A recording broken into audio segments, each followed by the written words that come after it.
Hello friends, our today's topic is electric power. तो आज हम लोग इलेक्ट्रिक पावर पढ़ेंगे। First of all, what is electric power? So electric power is the rate of consumption. Okay, देखिए ऐसे हम लोग पावर का डेफिनेशन फिजिक्स में the rate of doing work is called power, ये हम लोग जानते हैं। The rate of doing work is called power. But जब हम लोग इलेक्ट्रिसिटी यानी इलेक्ट्रिक करंट वाले चैप्टर में देखेंगे यानी इलेक्ट्रिक पावर क्या है, ठीक है। तो इलेक्ट्रिक पावर जो है the rate of consumption of electrical energy, यानी इलेक्ट्रिकल एनर्जी का कंजम्पशन, ओके, विथ टाइम, समय के साथ, by an electric circuit is called electric power. Okay, यानी इलेक्ट्रिक पावर क्या होता है? इलेक्ट्रिक पावर जो होता है कि विथ टाइम, समय के साथ, इलेक्ट्रिकल एनर्जी कितना कंज्यूम हो रहा है, कितना इलेक्ट्रिकल एनर्जी यूटिलाइज किया जा रहा है, किसके द्वारा? बाय इलेक्ट्रिक सर्किट के द्वारा, ठीक है। Is called electric power. और बिल्कुल ये भी वही पावर है, तो इसका भी ऐसा यूनिट जो होगा वो बिल्कुल सेम ही होगा, ठीक है। सो ऐसा unit of electric power is what? ऐसा यूनिट, जैसे कि हम लोग जानते हैं, ऐसा यूनिट ऑफ पावर, पावर का जो ऐसा यूनिट है वो वॉट होगा। यदि हम लोग इसको पूरा लिखना चाहते हैं WATT, तो यहाँ पे W क्या होना चाहिए? स्मॉल में होना चाहिए, और नहीं तो सिंगल लेटर का यूज करेंगे यूनिट में तो कैपिटल W का यूज करेंगे। ओके, बट जब इलेक्ट्रिक पावर की बात करेंगे तो इलेक्ट्रिक पावर का जो ऐसा यूनिट यहाँ पे हम लोग लेंगे, ऐसा यूनिट ऑफ यहाँ पे थोड़ा सा इलेक्ट्रिक पावर कर लें, इलेक्ट्रिक पावर। देन इस केस में हम लोग इलेक्ट्रिक पावर का जब भी निकालेंगे, क्योंकि तो थोड़ा बड़ा यूनिट लेना होता है, और वो हम लोग क्या लेंगे? वो लेंगे किलोवाट। किलोवाट यानी KW, या फिर कह सकते हैं 1000 times of what. Okay, this is a bigger unit of power, जिसको हम लोग किलोवाट कह रहे हैं, ठीक है। इसका थोड़ा सा डेरिवेशन हम लोग देख लेते हैं। ओके, तो डेरिवेशन हम लोग कैसे देखेंगे कि भाई क्या फॉर्मूला होगा, कैसे हम लोग जो भी इलेक्ट्रिकल एनर्जी जो हम लोग कंज्यूम करते हैं, जिसका कि गवर्नमेंट को हम लोगों को इलेक्ट्रिसिटी बिल पे करना पड़ता है, तो वो किस फॉर्म में पे करते हैं, ठीक है। कितना हमने इलेक्ट्रिकल एनर्जी हमारे हाउस में इलेक्ट्रिकल अप्लायंसेस के द्वारा कंज्यूम किया गया, तो वो जितना भी कंजम्पशन होगा वो इलेक्ट्रिकल एनर्जी वो यूनिट के फॉर्म में कैलकुलेट होके आता है हम लोगों के पास इलेक्ट्रिसिटी बिल में, और हम लोग उसको पे करते हैं। तो आज हम लोग ये रिलेशन भी जानेंगे कि वही 1 यूनिट में कितने जूल होंगे, 1 यूनिट जो है उसमें कितने किलोवाट आवर होंगे, ये सारी चीजों को जानेंगे। ओके, तो सबसे पहले हम लोग थोड़ा सा फॉर्मूला का derivation, heating effect of electric current, यानी जब मैं जूल्स लॉ डील कर रहा था तो वहां पे भी हमने किया था, थोड़ा सा और जान लेते हैं, ठीक है। थोड़ा सा और क्या जान ले हम लोग, तो ऐसे तो आप हमें पता है कि पावर इक्वल्स टू क्या होता है? Rate of doing work. Okay, and यहाँ पे फिर हम लोग कर लेते हैं पावर इक्वल्स टू W। ये W क्या हो गया? W हो गया work done, work done. Okay, and T क्या हो गया? टाइम। तो यहाँ जब भी हम लोग इस चैप्टर में देखेंगे, इलेक्ट्रिक करंट चैप्टर में देखेंगे, तो यहाँ पे किस तरह का वर्क डन होता है, तो हमने electric potential and potential difference में जाना था कि जब किसी यूनिट चार्ज को इन्फिनिटी से किसी इलेक्ट्रिक फील्ड में लाने में जो वर्क डन करना पड़ रहा था, तो वहां पे हम लोग ने फॉर्मूला जो ड्राइव किया था वो ये ड्राइव किया था V = W/Q। ओके, तो V = W/Q, यानी हम लोग कह सकते हैं, therefore कह सकते हैं क्या? W = V × Q, ये कह सकते हैं। ओके, तो बस यहाँ पे हम लोग क्या करना है? W की जगह VQ/T, it means V = V Q/T। यहाँ देखिए Q/T यानी rate of flow of charge, rate of flow of charge is called electric current. Then formula क्या हो गया?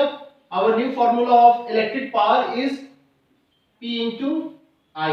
Electric power is the product of applied potential difference and the flow of current and the magnitude of current, we can say।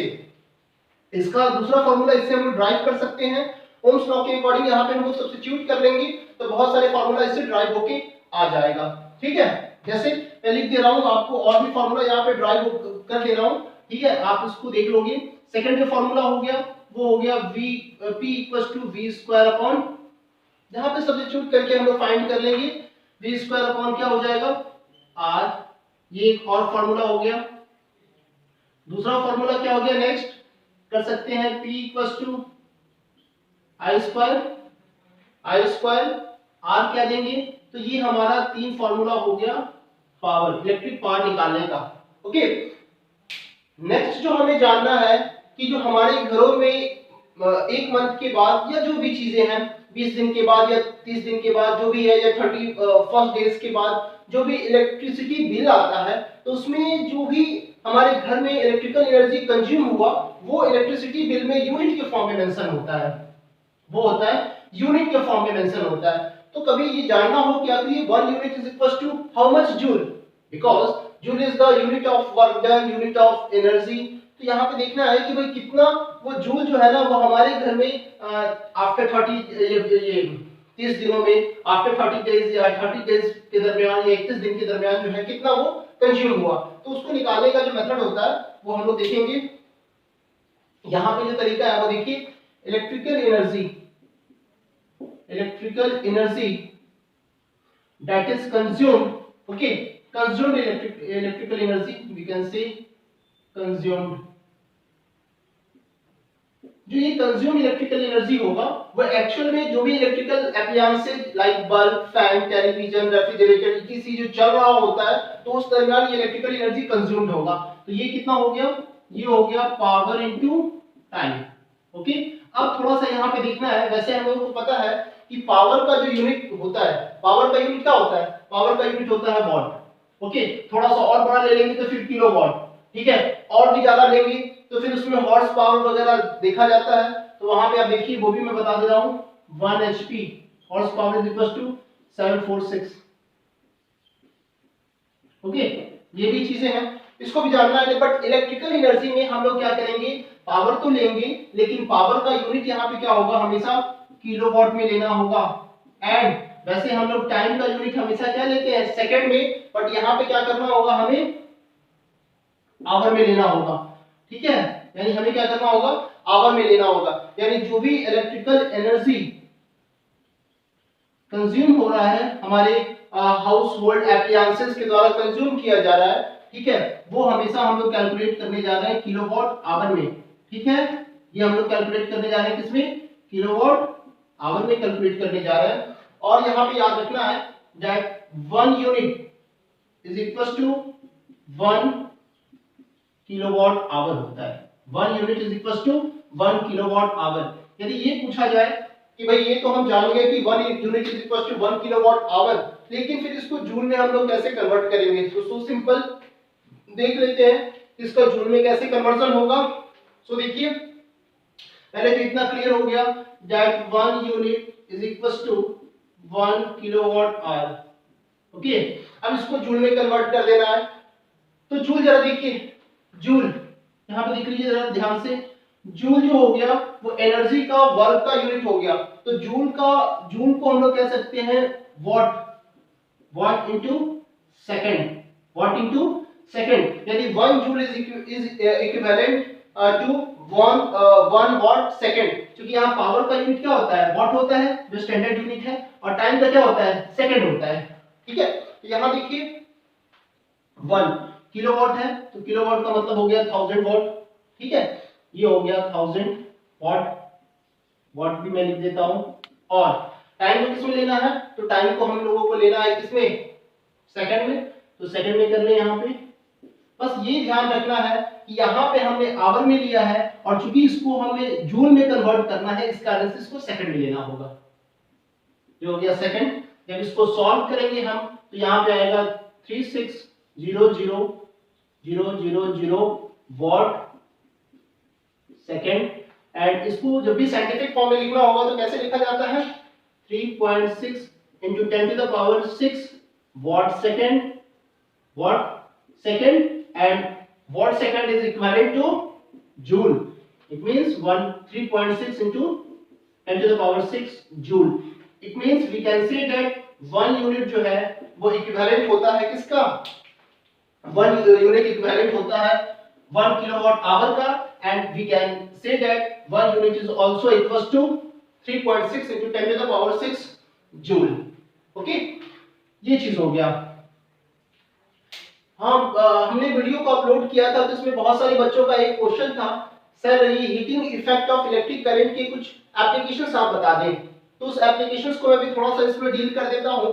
Application यही है, जैसे कि हमने वो बहुत पहले जो बल्ब आती थी, अभी भी मार्केट में आती है, जो फिलामेंट जिसमें होता था, ठीक है, वो फिलामेंट वाली बल्ब जो येलो कलर का लाइट इमिट करता था, वो अभी भी मार्केट में आता होगा। लेकिन अभी तो हम लोग जो भी है सीएफएल बल्ब का यूज करते हैं, एलईडी बल्ब का यूज करते हैं। तो आप देखिएगा, तो उसमें क्या होता था, उस इलेक्ट्रिक बल्ब में जो फिलामेंट होते थे, फिलामेंट, वो फिलामेंट टंगस्टन, टंगस्टन, ठीक है, टंगस्टन एक तरह का एलिमेंट है, okay, and it's symbol is W.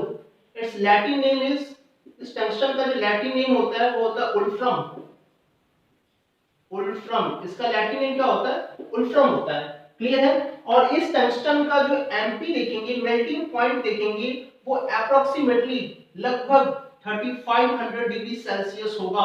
तो यहाँ पे देखते हैं कि टंगस्टन फिलामेंट जो है, टंगस्टन मेटल का बना हुआ जो फिलामेंट है वो उस बल्ब में लगा होता है। और ये फिलामेंट, इस फिलामेंट के थ्रू जब इलेक्ट्रिकल एनर्जी, मतलब इलेक्ट्रिक करंट जब पास करता है, तो वहां पे वो इलेक्ट्रिकल एनर्जी जो है, लार्ज अमाउंट में इलेक्ट्रिकल एनर्जी हीट एनर्जी में ट्रांसफॉर्म होता है, यानी हीटिंग इफेक्ट वहां पे काउज हो रहा है। और ये बहुत ज्यादा जब हीट हो जाता है ये फिलामेंट, तो फिर क्या करने लगता है, वो लाइट इमिट करने लगता है, क्लियर है। तो बच्चे क्वेश्चन रेज कर रहे थे कि सर ये जो बल्ब का जो फिलामेंट है वो टंगस्टन का बना होता है, जबकि वो ब्रेक नहीं करता है। तो वो ब्रेक इस कारण से नहीं करता है क्योंकि उसका मेल्टिंग पॉइंट बहुत ज्यादा हाई होता है, इतना टेम्परेचर, इतना डिग्री सेल्सियस टेम्परेचर अंदर में डेवलप ही नहीं कर पाएगा, ठीक है। जब डेवलप नहीं कर पाएगा तो फिर कैसे ब्रेक होगा। दूसरी बात है, heating effect of electric current का एक और एप्लीकेशन है मेकिंग फ्यूज। पहले, अब तो घरों में एमसीबी का यूज किया जाता है, मिनिएचर सर्किट ब्रेकर। अब तो घरों में एमसीबी का यूज किया जाता है, यानी मिनिएचर सर्किट ब्रेकर। लेकिन पहले देखते थे हम लोग कि फ्यूज का यूज किया जाता था घरों में। और ये जो फ्यूज है, ये कुछ फ्यूज जो होता था वो एक तरह का वायर इसमें यूज होता था, ठीक है। और ये जो वायर है एक्चुअल में ये एलॉय होता है, ये किसी एक मेटल का नहीं होता, ये होता है alloy of tin and lead. ये टीन एंड लीड का एलॉय होता है, ठीक है। और एलॉय का हम लोगों को पता है कि एलॉय क्या करता है, हाई रेजिस्टेंस ऑफर करेगा। एलॉय ऑफर हाई रेजिस्टेंस, तो हाई रेजिस्टेंस ऑफर करता है, यानी हाई रेजिस्टेंस ऑफर करेगा तो लार्ज अमाउंट पे इलेक्ट्रिकल एनर्जी क्या होगा, वो दूसरे फॉर्म में ट्रांसफॉर्म कर जाएगा क्योंकि हिंड्रेंस काउज हो रहा है। तो वो हाई रेजिस्टेंस ऑफर करता है फ्यूज में यूज किया गया वायर, ओके। और इसका मेल्टिंग पॉइंट क्या होता है, बहुत लो होता है, लो इसका एमपी होता है, मेल्टिंग पॉइंट होता है।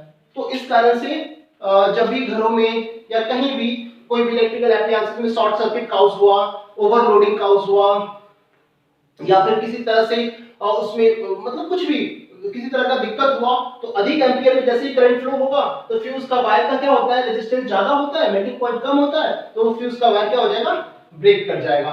थोड़ा सा यहाँ जान लेना है कि फ्यूज का वायर जो है वो alloy of tin and lead का एलॉय होता है। तो फिर हमें जान लेना है कि टीन, टीन का सिंबल क्या होगा। तो देखिए भाई, टीन का सिंबल होता है Sn, ओके। इसका लैटिन नेम होता है स्टैनम, स्टैनम, ओके। फिर हम लीड की बात कर ले, लीड की बात कर ले तो लीड का सिंबल होता है Pb और इसका लैटिन नेम होता है प्लम्बम, प्लम्बम, ठीक है। तो इस तरह से ये इलेक्ट्रिक करंट जो चैप्टर है, इलेक्ट्रिक करंट, वो चैप्टर ओवर हुआ, ठीक है। मैं समझता हूं कि आप लोगों को ये सारा चीज क्लियर हो गया होगा। यदि किसी तरह का इसमें डाउट होता है तो आप इससे रिलेटेड डाउट जो है वो कमेंट सेक्शन में आप पूछ सकते हैं, ओके। और मैं कोशिश करूंगा इलेक्ट्रिक करंट का एक वीडियो ऐसा बनाऊं जिसमें कि सारे न्यूमेरिकल को डील किया जाए। Okay friend, thank you.